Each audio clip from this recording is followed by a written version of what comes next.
اگر آپ اسی لیے بیٹھے ہیں کہ ہم کچھ سیکھیں اللہ کی رضا کے لیے، تو پھر یقیناً ہمیں فائدہ ہوگا. تو ہم اسی لیے بیٹھے ہیں کہ اللہ تعالیٰ کی رضا کے لیے ہم چند باتیں سیکھیں، تو اس سے یہ ہوگا کہ ہمیں دین اسلام کے مطابق اللہ کی رضا کے لیے ہمیں کچھ فائدہ ہوگا.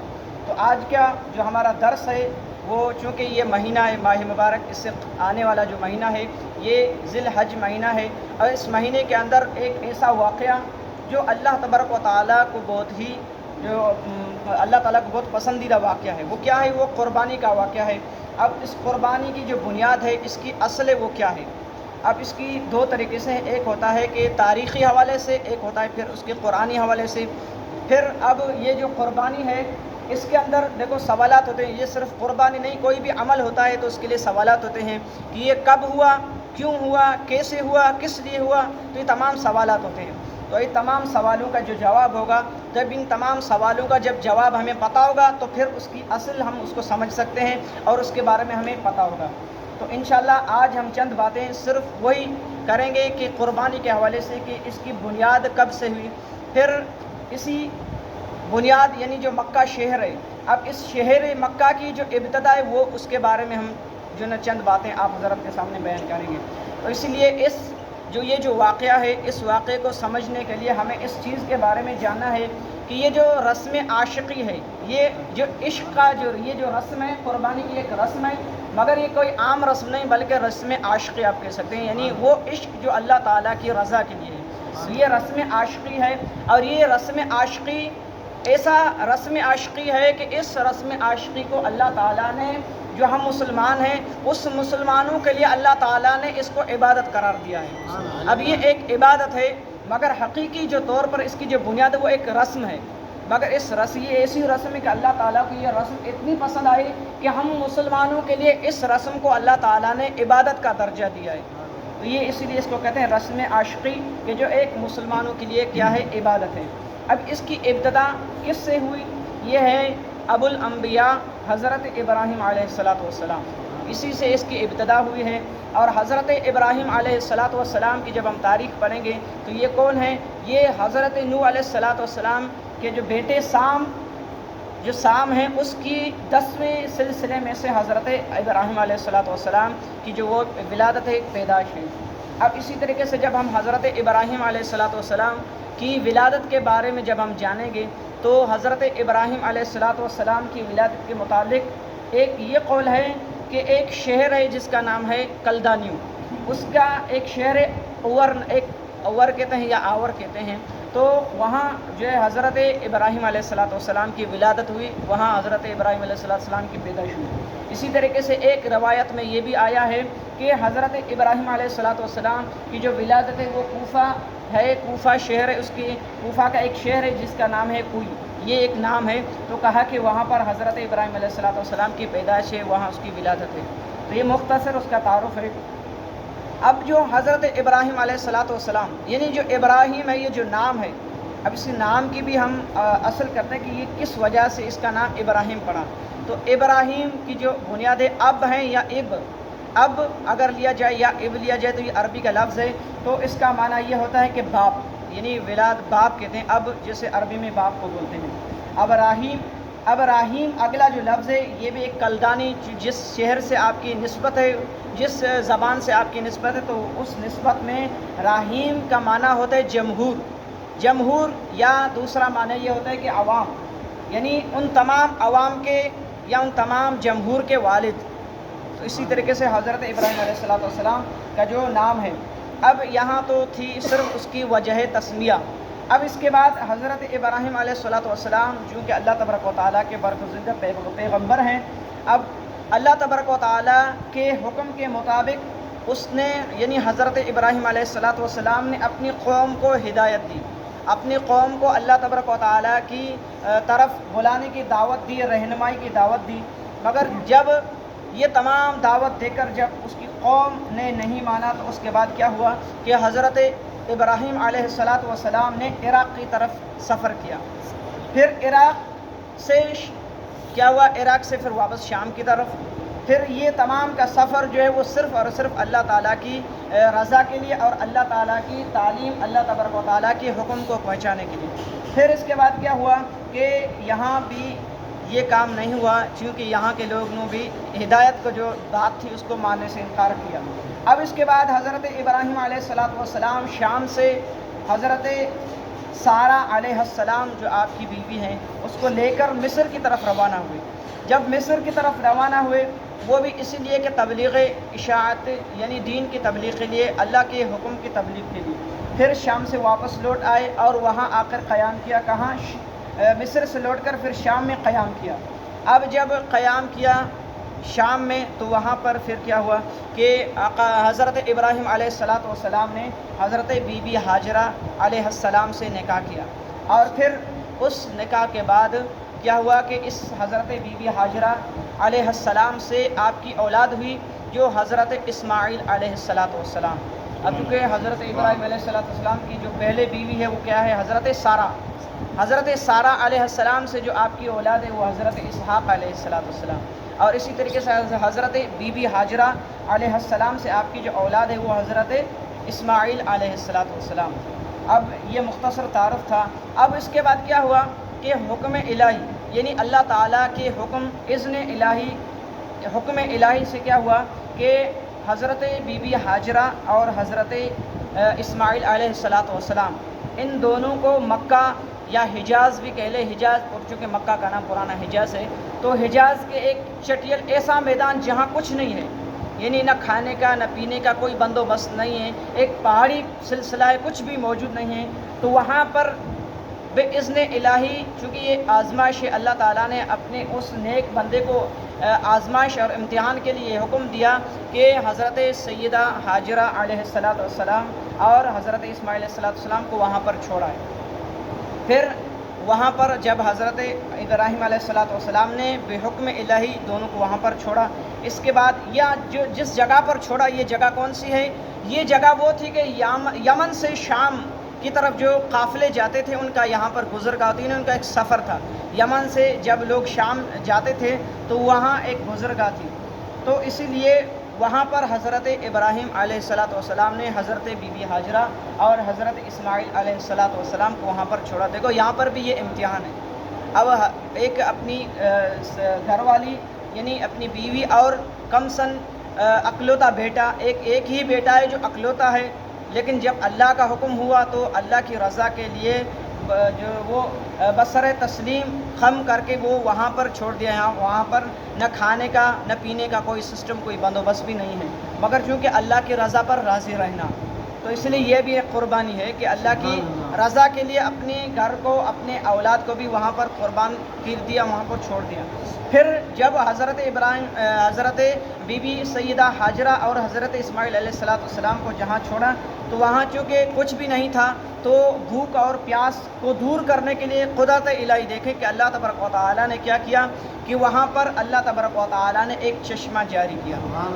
وہ چشمہ آج بھی موجود ہے جس کو کہتے ہیں زمزم کا چشمہ۔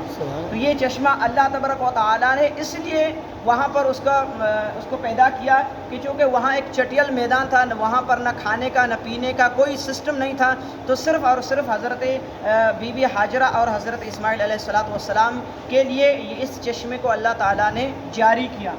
اب جب یہ چشمہ جاری ہوا تو وہاں کیا ہوا کہ چشمہ جاری ہوا، وہاں پانی نکلا۔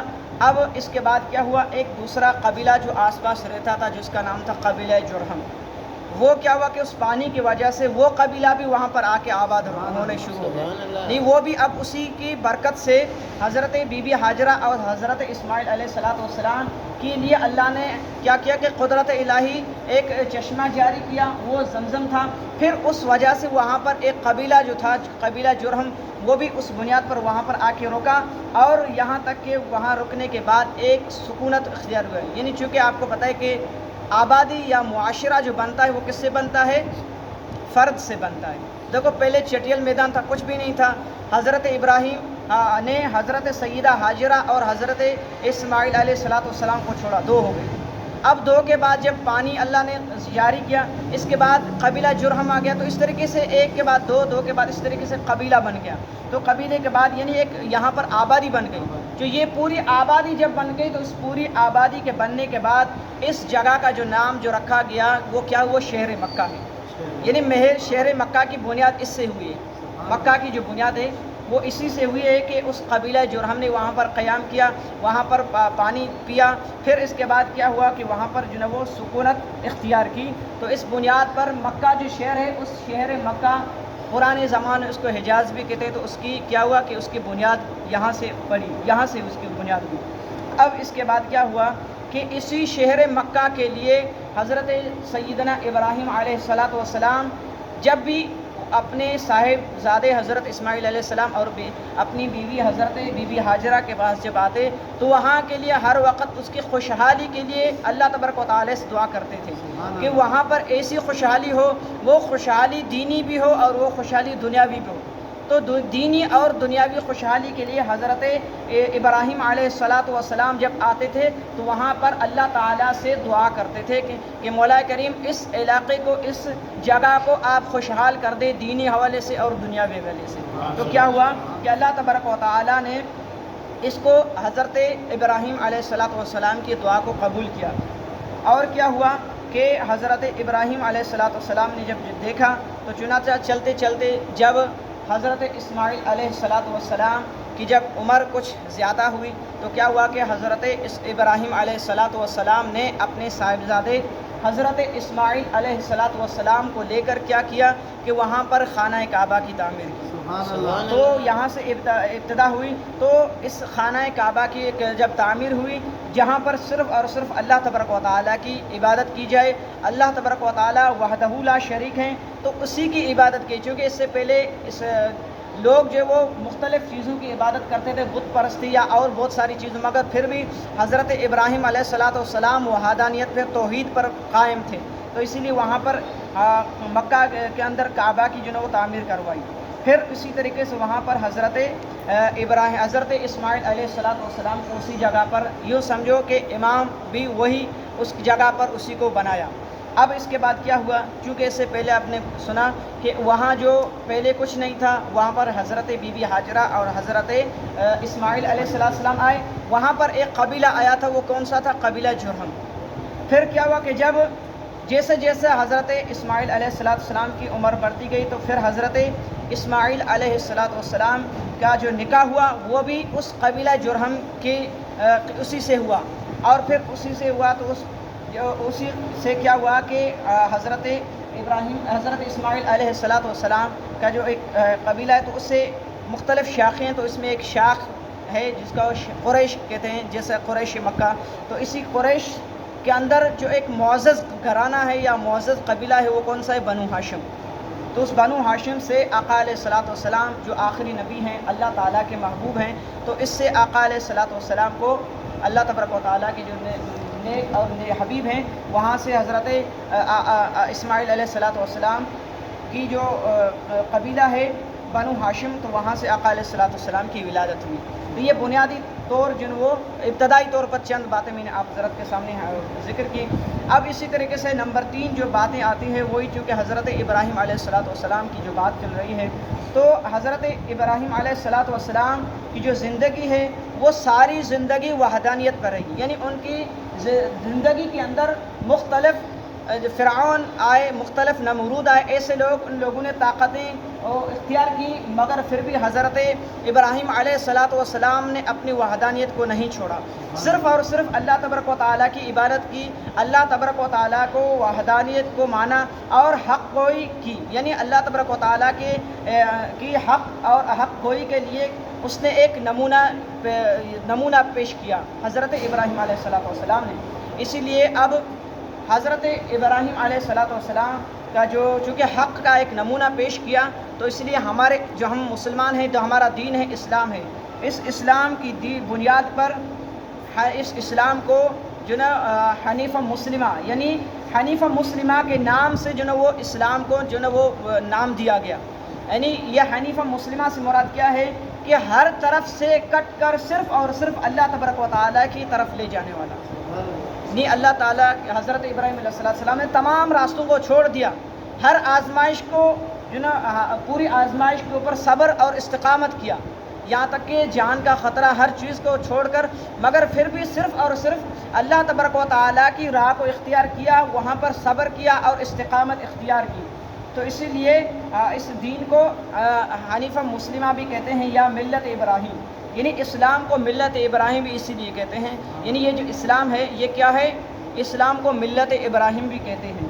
اس لیے چونکہ کیا ہوا کہ حضرت ابراہیم علیہ السلام نے تمام آزمائش کے اوپر صبر کیا، تمام آزمائشیں، تمام امتحانوں کے اوپر صبر، اور صرف صبر نہیں، ایک ہوتا ہے صبر، پھر صبر کے اوپر ڈٹے رہنا، استقامت، اس کو کہتے ہیں استقامت، یعنی صبر تو وقتی طور کیا، مگر چلتے چلتے 1 گھنٹہ، 1 دن، 2 دن، 3 دن، بالآخر اس نے چھوڑ دیا، یہ نہیں ہوتا ہے۔ صبر اگر کیا تو اب مستقل اس کے اوپر ڈٹے رہنا ہے، پھر بھی جتنی بھی پریشانی ہو، مشکلات ہو، اس کے اوپر جو وہ ڈٹے رہنا ہے۔ تو حضرت ابراہیم علیہ السلام نے تمام امتحانات کے اوپر جو ہے وہ ڈٹے رہے، یہاں تک کہ پھر اسی لیے حضرت ابراہیم علیہ السلام کی جب فضیلت یا فضائل کے حوالے سے جب ذکر کیا جائے تو آقا علیہ السلام کی فضیلت کے بعد جو سب سے تمام انبیاء کے اندر جو ممتاز جو فضیلت ہے وہ بھی حضرت ابراہیم علیہ السلام کو اللہ تبارک و تعالیٰ نے فضیلت بخشی ہے۔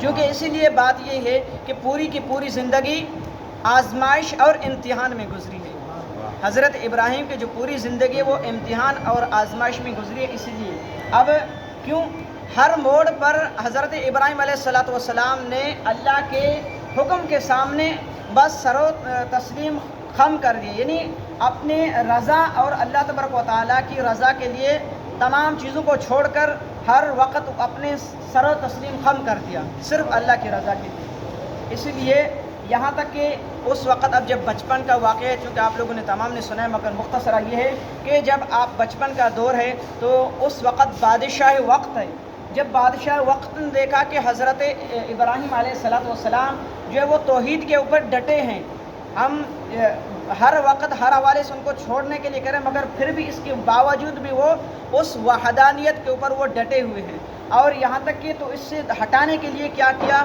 کہ اس بادشاہ وقت نے اس جرم کے لیے حضرت ابراہیم علیہ السلام کو آگ میں بھی ڈالا۔ یہ واقعہ آپ لوگوں نے سنا ہوگا، مگر کیا ہوا، چونکہ اس کا جو تمام معاملہ تھا وہ صرف رب کی رضا تھی، اللہ تعالیٰ کی رضا تھی، پھر اس کو کوئی خوف اور ڈر نہیں تھا۔ تو جب اس نے اللہ تبارک و تعالیٰ کے حبیب یعنی حضرت خلیل حضرت ابراہیم کو آگ میں ڈالا، تو اس وقت کیا ہوا کہ حضرت ابراہیم علیہ السلام نے کسی کی مدد نہیں چاہی، یہاں تک کہ اگر فرشتے آئے، فرشتوں نے اگر مدد کا کہا، ان لوگوں نے فرشتوں کی مدد سے بھی انکار کیا، چونکہ اس نے صبر اور استقامت کو اختیار کیا، اور پھر خالص اللہ کی جو توحید ہے اس کے اوپر کیا ہے وہ ثبوت یہ ثابت کیا کہ اس کے اوپر جو وہ صبر اور استقامت کیا۔ تو اس وجہ سے اس آگ کو بھی اللہ تبارک و تعالیٰ نے یہ حکم دیا کہ وہ آگ جو وہ حضرت ابراہیم علیہ السلام کے اوپر ٹھنڈی ہو گئی، یعنی اس کے لیے اس آگ جیسے تھی نہیں، وہ اس آگ تھی نہیں، پانی تھا۔ اسی لیے پھر اب دوسری آزمائش حضرت اسماعیل علیہ السلام کے ایسی جگہ پر چھوڑ دینا، جسے میں نے پہلے وہ واقعہ سنایا کہ وہاں پر کچھ بھی نہیں تھا، ظاہر ہے ایک اکلوتی اولاد ہے، اکلوتی جو بیٹا ہے، کوئی بھی نہیں ہے، تو اس کو ایسے مقام پر چھوڑ دینا تو یہ بھی یقیناً ایک آزمائش ہے۔ اسی طریقے سے جب یہ بیٹا حضرت اسماعیل علیہ السلام اس عمر کو پہنچتے ہیں کہ جب حضرت ابراہیم علیہ السلام جب بوڑھاپے کی حالت میں ہوتے ہیں، تو ظاہر ہے جب کوئی ایک مثال صرف سمجھانے کے لیے کہ جب مثال کے طور پر اگر کوئی والد جب بوڑھا ہو جاتا ہے تو اس والد کا جو سہارا ہوتا ہے وہ اس کی اولاد ہی ہوتی ہے۔ اب جو اولاد اس وقت جب وہ اس کا سہارا، اب یہ اس کا ذہن میں کہ اب اس کا سہارا حضرت اسماعیل علیہ السلام ہے، اب ہر حوالے سے اس کا سہارا وہی ہے۔ اب اس موقع پر اس مقام پر جب یہ حکم آتا ہے کہ اے ابراہیم علیہ السلام، جو وہ کیا کرتے ہیں اللہ کے حکم سے وہ خواب دیکھتا ہے کہ آپ جو نا وہ اللہ کی رضا کے لیے وہ بیٹا اب تمہیں سنبھالنے کے لیے ہے، جو پوری توجہ تمہاری زندگی کے لیے اسی کے اوپر ہے، اب اس کے لیے حکم آ رہا ہے کہ اے ابراہیم علیہ السلام اس بیٹے کو آپ اللہ کی رضا کے لیے کیا کرو، ذبح کرو، اس کے لیے قربان کر دو۔ اب جب چونکہ یہ بھی ایک امتحان ہے تو اب یہ امتحان ہے، مگر جب یہ واقعہ ہوا تو حضرت ابراہیم علیہ السلام نے نہ کوئی گھبراہٹ محسوس کی، نہ ہی کوئی پریشانی محسوس کی، کیونکہ وہ اللہ کی رضا پر راضی رہے. اس سے پہلے جو باتیں تھیں اس میں بھی رضا رہے، اور یہ جو بات آئی اس بات کے اوپر بھی وہ حضرت ابراہیم علیہ السلام رب کی جو کہ رضا تھی اس کے اوپر راضی رہے. تو اب یہ پورا کا پورا ایک واقعہ ہے. اس میں قرآن کے حوالے سے میں انشاءاللہ یہ جو زیادہ ہے تو قرآن کے حوالے سے میں کل اس کے حوالے سے بتاؤں گا کہ حضرت ابراہیم علیہ السلام نے جب اللہ نے حکم دیا کہ حضرت اسماعیل علیہ السلام کو اللہ کی رضا کے لیے قربان کر دیں، تو پھر اس وقت کیا ہوا کہ اللہ تعالیٰ نے کس طرح سے حکم دیا. اب قرآن کس طریقے سے اس واقعہ کو بیان کرتا ہے، کیونکہ آج جو میں نے واقعات بیان کیے وہ مختصر صرف تاریخ کے حوالے سے بیان کیا ہے. اب کل کا جو واقعہ کہ حضرت ابراہیم علیہ السلام کو اللہ نے جب حکم دیا کہ حضرت اسماعیل علیہ السلام کو اللہ کی رضا کے لیے آپ جو وہ کیا کریں قربان کریں، تو اس میں چونکہ ہم قرآن ہے تو یہ واقعہ قرآن کے اندر ہے، تو انشاءاللہ ہم قرآن میں اللہ نے کس طریقے سے حکم دیا تو اس کو پورے قرآنی حوالے سے ہم انشاءاللہ کل کے درس میں ہم بیان کریں گے. اللہ تعالیٰ سے دعا ہے کہ ہم جب بھی کوئی ایسی مصیبت ہو، کوئی ایسی آزمائش ہو، اللہ کی رضا کے لیے جب بھی کوئی کام کریں، کوئی حکمت عملی ایسا کام کرے، تو ظاہر اس کے اندر انسان کو مشکلات یہ تمام چیزیں ہوتی ہیں. تو یہ تمام مشکلات کے اوپر انسان کو اللہ تعالیٰ آزمانے کے بعد پھر اس کے اوپر ہم یہ دعا کریں کہ اللہ ہمیں صبر دے، اور اسے صبر نہیں بلکہ صبر کے اوپر اللہ تعالیٰ ہمیں استقامت دے. استقامت جو ہے وہ بہت بڑی چیز ہے، اس لیے ایمان کے بعد جو وہ استقامت ہے. اللہ نے یہ بھی فرمایا نا کہ ان الذین قالوا ربنا اللہ، کہ وہ لوگ جنہوں نے کہا کہ اللہ تعالیٰ ہمارا رب ہے. اب رب ہونے کے بعد اللہ نے جو دوسرا ان کو حکم دیا کہا کہ ثم استقاموا، کہ تم رب ہونے کے بعد تم نے اس کے اوپر استقامت اختیار کرنی ہے، یہ اس کے اوپر ڈٹے رہنا ہے. تو اب صبر تو کیا لیکن صبر کے اوپر بھی استقامت یہ ضروری ہے. تو انشاءاللہ اس حوالے سے کل کے درس میں بیان کریں گے. اللہ تعالیٰ سے کہ اللہ تعالیٰ ہمیں ہر مشکلات ہر آزمائش کے اوپر صبر کرنے اور صبر کے بعد اس کے اوپر اللہ تعالیٰ ہمیں استقامت سے رہے، استقامت کو اختیار کرنے کی توفیق عطا فرمائے. وآخر دعوانا الحمدللہ.